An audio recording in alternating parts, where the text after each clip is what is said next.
Assalamualaikum warahmatullahi wabarakatuh. Selamat pagi semuanya. Semoga selalu sehat dan tetap semangat dalam belajar. Jumpa lagi dengan Bu Devi dalam pelajaran Bahasa Indonesia. Kali ini materi yang akan kita bahas adalah teks eksposisi. Nah, sebelum kita bahas tentang teks eksposisi lebih lanjut, Bu Devi ingin bertanya nih, kira-kira siapa di antara kalian yang pernah mengutarakan pendapat atau komentar kalian, baik secara lisan maupun tertulis? Ayo, siapa yang pernah? Contohnya nih, ketika ada teman kalian yang sedang mengupload foto terbarunya. Nah, pasti kalian pengen buru-buru cepat berkomentar ya. Ah, itu foto di mana? Ah, fotonya kok bagus banget gitu. Nah, itu adalah pendapat atau komentar. Iya. Jadi di negara kita ini kita diperbolehkan untuk bebas berpendapat, tapi kita harus berhati-hati saat menyampaikan pendapat kita. Kenapa? Karena supaya tidak merugikan orang lain maupun merugikan diri kita sendiri gitu. Mengingat sekarang ini itu kan kebebasan dalam berpendapat itu sudah lebih mudah dengan melalui media sosial. Jadi di media sosial itu banyak sekali pendapat-pendapat yang isinya positif, negatif, bahkan ada pendapat yang sampai menghancurkan masa depan orang kan gitu. Jadi disitulah kita harus belajar berpendapat dengan baik dan benar melalui teks eksposisi. Nah, kita belajar teks eksposisi supaya kita bisa berpendapat dengan baik dan benar. Nah, materi kita yaitu mengidentifikasi teks eksposisi dengan cermat. Kita sudah masuk KD 3.2 atau bab 2, yaitu teks eksposisi. Apa sih teks eksposisi?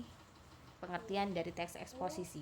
Eksposisi merupakan keterampilan bahasa yang sering digunakan untuk menyampaikan pendapat tentang uraian-uraian terhadap sesuatu supaya pembaca mengetahui informasi yang ingin kita sampaikan. Nah, pendapat dalam karangan eksposisi itu tidak bertujuan untuk mempengaruhi pendapat orang lain. Jadi pembaca sama sekali tidak dipaksakan untuk menerima pendapat si penulis. Jadi setiap pembaca itu diperbolehkan setuju maupun tidak setuju dengan pendapat si penulis. Biasanya teks eksposisi ini diuraikan dalam bentuk paragraf-paragraf yang berisi ingin memberitahu, kemudian menjelaskan sesuatu, memaparkan atau menerangkan sesuatu kepada si pembaca atau pendengar. Nah, ciri-ciri teks eksposisi. Teks eksposisi ciri-cirinya yang pertama adalah informatif. Maksudnya informatif di sini adalah teks eksposisi itu berisi tentang informasi yang menginformasikan. Isinya adalah menginformasikan sesuatu hal kepada pembaca atau pendengar. Kemudian yang kedua adalah berupa fakta. Jadi isinya teks eksposisi itu adalah fakta. Meskipun di dalamnya berbentuk pendapat-pendapat dari si penulis, tapi isinya harus sesuai dengan fakta atau kenyataan. Yang ketiga adalah penggunaan bahasa baku. Jadi di dalam teks eksposisi ini bahasa yang digunakan harus baku. Tidak boleh menggunakan bahasa sehari-hari, bahasa gaul, kemudian bahasa singkatan-singkatan, bahasa tanpa spasi, itu tidak boleh. Jadi di dalam teks eksposisi ini kalian harus berpendapat atau berkomentar dengan menggunakan bahasa yang baku dan tidak memihak. Jadi yang keempat itu tidak memihak. Jadi di dalam teks eksposisi ini kalian tidak boleh memihak maupun memaksakan kehendak kalian supaya pendengar atau pembaca itu mengikuti pendapat dari kalian. Jadi tidak. Jadi teks eksposisi hanya sekedar mengutarakan pendapat kalian supaya orang-orang tahu apa yang ingin kalian sampaikan, tapi tidak memaksakan mereka untuk menerima atau menolak gitu. Selanjutnya yaitu jenis-jenis teks eksposisi. Jadi jenis-jenis teks eksposisi ini ada 6. Yang pertama adalah eksposisi definisi. Nah, eksposisi definisi ini berisi tentang penjelasan suatu kata atau frasa. Namanya definisi, berarti penjelasan gitu ya. Jadi sesuatu hal yang ingin disampaikan itu dijelaskan, didefinisikan. Kemudian yang kedua adalah eksposisi identifikasi. Nah, kalau identifikasi ini berarti menyebutkan ciri-ciri atau unsur-unsur mengenai suatu objek yang ingin disampaikan atau yang ingin dijelaskan oleh si penulisnya. Jadi diidentifikasikan, disebutkan ciri-ciri maupun unsur-unsurnya. Selanjutnya yaitu eksposisi perbandingan. Nah, kalau perbandingan ini pasti ada nanti akan menunjukkan persamaan maupun perbedaan antara dua objek atau lebih. Kalau perbandingan pastikan ada yang dibandingkan ya. Tidak mungkin satu objek dibandingkan kan nggak mungkin, jadi pasti ada 2 objek atau lebih yang dibandingkan gitu.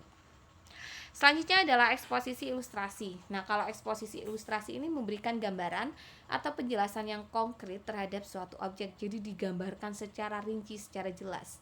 Dia cantik, matanya lentik, bulu matanya lentik, bola matanya berwarna biru, kemudian pipinya merona, nah gitu. Jadi kayak diilustrasikan, digambarkan gitu. Kemudian selanjutnya adalah eksposisi klasifikasi. Nah, kalau klasifikasi ini berarti dikelompokkan objek yang ingin diceritakan atau objek yang ingin dijabarkan itu dikelompokkan sesuai dengan kelompoknya gitu. Kemudian selanjutnya adalah eksposisi analisis. Nah, kalau analisis ini berarti uraian. Jadi ada satu objek kemudian diuraikan dari menguraikan sesuatu yang terikat. Maksudnya itu adalah objek itu satu kemudian diuraikan secara jelas. Nah, itu adalah eksposisi analisis. Begitu. Nah, itu saja pembelajaran kita hari ini. Semoga apa yang Bu Devi sampaikan bisa bermanfaat dan bisa menambah pengetahuan kalian tentang teks eksposisi.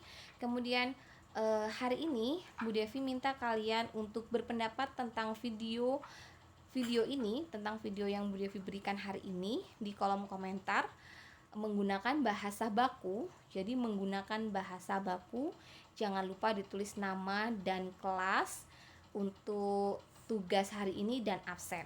Oke, selamat belajar dan semoga kalian semuanya sukses. Wassalamualaikum warahmatullahi wabarakatuh.